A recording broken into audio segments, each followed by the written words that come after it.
दोस्तों एक डीएम साहब कहीं अदर स्टेट में पोस्टिंग थे, वो अपने पुस्तौनी गांव बिहार आते हैं। बिहार के बाढ़ इलाके के रहने वाले थे। वहाँ जैसे ही रेलवे स्टेशन पर उतरते हैं, एक ऑटो रिक्शा लेते हैं और अपने घर की तरफ प्रस्थान करते हैं। लेकिन रास्ते पर एक नाके पर पुलिस वाले की चेकिंग चल रही थी। जब रिक्शा वाला उस चेकिंग को देख कर डर कर भागने लगता है तो डीएम साहब उसे बोलते हैं, नहीं रुको, देखने दो हमें क्या होता है। और पुलिस वाले उस रिक्शा वाले से रंगदारी मांगते हैं, रिश्वत मांगते हैं। जब इसका बीच बचाव डीएम साहब करते हैं, इसमें इंटरफेयर डीएम साहब करते हैं, तो पुलिस वाले डीएम साहब को ही गिरफ्तार करके थाने ले आते हैं। दोस्तों थाने का इंस्पेक्टर का नज़र जैसे ही डीएम साहब पर पड़ता है, वो उन्हें पहचान जाता है और ज़ोरदार सैल्यूट मारता है। उसके बाद दोस्तों सारे पुलिस वाले की तो घिघी बन जाती है। आगे क्या होता है दोस्तों, आइए पूरी कहानी जानते हैं विस्तार से। दोस्तों कहानी शुरू करने से पहले आप लोगों का बहुत बहुत दिल से धन्यवाद। आप लोग हमारे वीडियो को काफ़ी मात्रा में लाइक करते हैं, सब्सक्राइब करते हैं। दोस्तों अपना प्यार और आशीर्वाद ऐसे ही बनाए रखिएगा। हम आपके दोस्त, आपके भाई हैं। आइए दोस्तों चलते हैं कहानी की ओर। दोस्तों एक डीएम साहब की पोस्टिंग उत्तर प्रदेश में थी। एक्चुअली में वो मूलभूत से बिहार बाढ़ के रहने वाले थे। उनका पुस्तौनी घर, पुस्तौनी इलाका बाढ़ था। बिहार में बाढ़ नामक एक रेलवे स्टेशन भी है। लेकिन डीएम साहब सपरिवार दिल्ली में रहते थे और डीएम साहब ने दिल्ली से ही पढ़ाई की थी और वहीं से वो सिलेक्शन हुआ था। उत्तर प्रदेश कैडर के थे वो और 2016 बैच के थे। दोस्तों उनके पुस्तौनी गांव बाढ़ में उनके पिता का जानने वाले का घर में कहीं कोई फंक्शन, कोई शादी की व्यवहार था। उनकी माता डीएम साहब को बहुत रिक्वेस्ट करती कि बेटा अपना पुस्तौनी गांव बाढ़ में है, कभी यहाँ भी आया कर। डीएम साहब भी मन बना लेते हैं कि अपना पुस्तौनी गांव हमें देखना चाहिए और थोड़ा घूमना भी चाहिए। डीएम साहब भी अपना पुस्तौनी गांव देखने का मन बनाते हैं और वो भी एक सप्ताह की छुट्टी लेते हैं। और दोस्तों छुट्टी लेने के बाद बिना कोई लाव लश्कर का, ना कोई ड्राइवर, ना कोई बॉडीगार्ड, ना कोई मातहत, किसी को कुछ भी नहीं बताते हैं और उत्तर प्रदेश से बाढ़ के लिए ट्रेन पकड़ लेते हैं।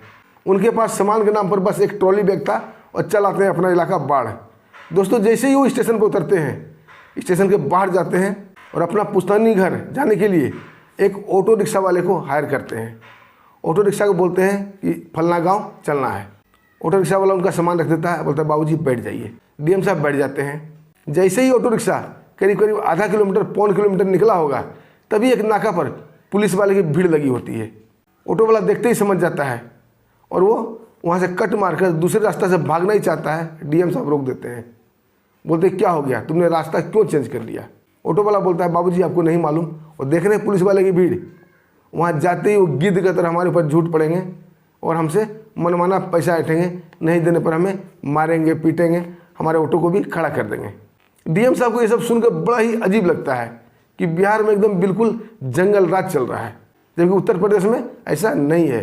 डीएम साहब बोलते कोई बात नहीं, जो भी पैसा तुम्हारा हर्जाना होगा वो मैं दूंगा, चलो देखते हैं क्या होता है, मैं बात करूँगा उनसे। ऑटो वाला समझाने की कोशिश करता है, क्योंकि ऑटो वाला को थोड़े मालूम था कि डीएम साहब बैठे हुए हैं। वो तो एक मामूली पैसेंजर उन्हें समझ रहा था। ऑटो वाला फिर समझाता है कि बाबूजी आप अभी नए हो, आप यहाँ की हालत नहीं जानते हो, ये पुलिस वाले हैं, कुछ भी कर सकते हैं। लेकिन डीएम साहब भी कम जिद्दी नहीं थे। वो बोलते हैं तुम चलो, जो भी होगा देखा जाएगा, जो भी हर्जाना होगा मैं दूंगा।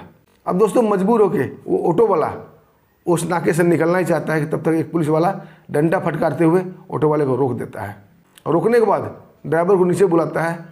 दोस्तों कागजात चेकिंग के नाम पर, रूटीन चेकिंग के नाम पर ऑटो वाले से ऐसे ऐसे डॉक्यूमेंट मांगे जाते हैं कि ऑटो वाले तो उसका नाम भी नहीं सुना था। बोलता है बाबूजी ये सब तो मेरे पास नहीं है। तभी दुर्गा साहब कड़कते हुए कहते हैं कि ऑटो को साइड लगाओ, तुम्हें जेल जाना पड़ेगा, तुम्हारे ऑटो को सीज किया जाएगा। फिर एक पुलिस ऑटो वाले को साइड लगाता है और ऑटो वाले को धीरे से बोलता है काहे के लिए मामला उलझा रहे हो, किस लिए लफड़ा मोल ले रहे हो, चुपचाप 1000 रुपये निकालो और यहाँ से चलते बनो, तुम्हारा ऑटो भी सीज हो जाएगा, तुम्हारी कमाई बंद हो जाएगी। ऑटो वाला बोलता है बाबूजी 1000 रुपये हम कहाँ से लाएंगे, हम तो मेहनत मजदूरी करने वाले आदमी हैं, पर डे ऑटो चलाते हैं, पर डे खाते हैं, आज तो इतनी कमाई भी नहीं हुई है। तो सिपाही बोलता है हंसते हुए, अरे आज नहीं हुई तो क्या हुआ, कल तो हुई होगी, परसों तो हुई होगी। ऑटो वाला बोलता है बाबूजी कल की कमाई तो कल ही ख़त्म हो गई, परसों कमाई तो परसों ख़त्म हो जाती है, हमारे पास पैसा बचता कहाँ है, अगर हमारे पास पैसा बचता तो हम ऑटो थोड़े चलाते। अब वो पुलिस वाला जोरदार थप्पड़ ऑटो वाले को मारता है, बोलता हमसे जुबान लड़ा रहा है, हमें नहीं मालूम तुम कितना कमाते हो, अभी तुम्हारा ऑटो सीज करते हैं, तुम्हें थाने ले चलते हैं, फिर तुम्हारी सारी पैसा निकल जाएगी। अब दोस्तों हद से ऊपर बढ़ गया था मामला। अब डीएम साहब उतरते हैं, पुलिस वाले को बोलते हैं तुमने इसे थप्पड़ क्यों मारा। अब पुलिस वाला डीएम साहब को हड़काते हुए कहता है कि तुम कौन हो तो इंक्वायरी करने वाले कि हमने थप्पड़ क्यों मारा, तुम्हें भी मार के बताऊँ क्या? चुपचाप बैठ जाओ ऑटो में, जहाँ जा रहे हो जाओ, नहीं तो तुम्हें भी मारूंगा 2 थप्पड़, समझ में आ जाएगा क्यों मारा। अब डीएम साहब उतरते हैं वहाँ से और शांति से दुर्गा साहब के पास आते हैं। दुर्गा साहब से पूछते हैं तुम किस थाने में पोस्टेड हो? दुर्गा बोलता है काहे, तू कोई डीएम लगा है क्या, तुमको बताऊँ मैं किस थाने में हूँ? डीएम साहब बोलते हैं नहीं, मैं डीएम तो नहीं हूँ, लेकिन तुम्हारे पुलिस वाले मनमानी कर रहे हैं, ऑटो वाले को मार रहे हैं, उससे पैसा मांग रहे हैं, इसलिए मैं पूछ रहा हूँ। और दुर्गा हंसते हुए बोलता है ये चेकिंग पैसे के लिए की जाती है, तुम्हें ज़्यादा हमदर्दी ऑटो वाले से, तो तुम दे दो 1000 रुपया, फिर ऑटो वाले को छोड़ देंगे। डीएम साहब बोलते हैं अगर नहीं दे पैसा तो?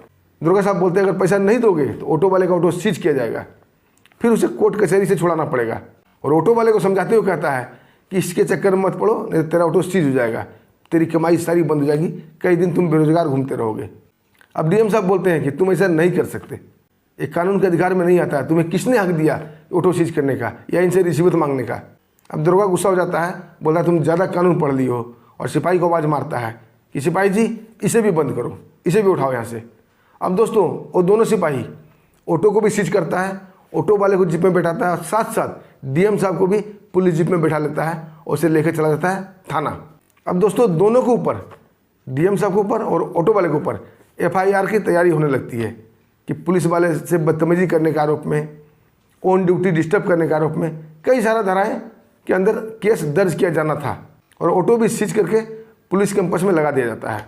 तभी वो दरोगा इंस्पेक्टर को फ़ोन करता है, बोलता है साहब ऐसी ऐसी बात हो गई, एक बहुत ही कानून झाड़ रहा था उसे भी उठा कर ले आया हूँ, अगर आप चाहो तो मिल सकते हो, देख सकते हो। इंस्पेक्टर साहब थाने कैंपस में ही थे, बोले ठीक है मैं देखता हूँ किसको इतनी चर्बी चढ़ गई है। और इंस्पेक्टर वो बोलते हुए फ़ोन काटता है और सीधा थाने की तरफ आता है। अब दोस्तों जैसे ही उसकी नज़र डीएम साहब पर पड़ती है, वो एक झटके में पहचान जाता है, क्योंकि आए दिन उसकी तस्वीर अखबार में छपती रहती थी कि उत्तर प्रदेश के डीएम साहब हैं।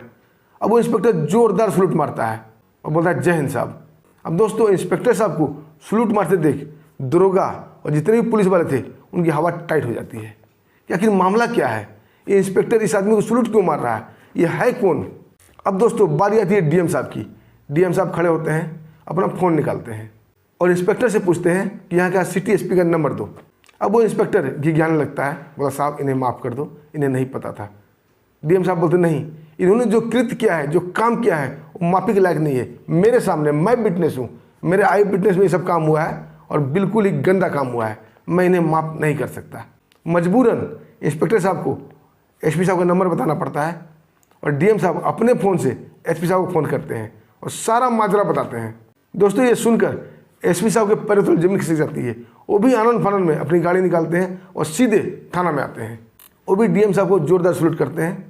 जब डीएम साहब उन्हें सारा मामला समझाते हैं कि पुलिस वाले ने उनके साथ क्या क्या व्यवहार किया है, कैसे कैसे किया है, और एसपी साहब तत्काल प्रभाव से वो दरोगा और पुलिस वाले को सस्पेंड कर देते हैं, उन्हें लाइन हाजिर कर देते हैं। दोस्तों ये थी डीएम साहब की कहानी।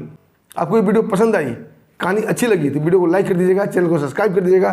दोस्तों फिर मिलते हैं एक शानदार कहानी के साथ, तब तक के लिए हमें आज्ञा दीजिए। नमस्कार, जय हिंद।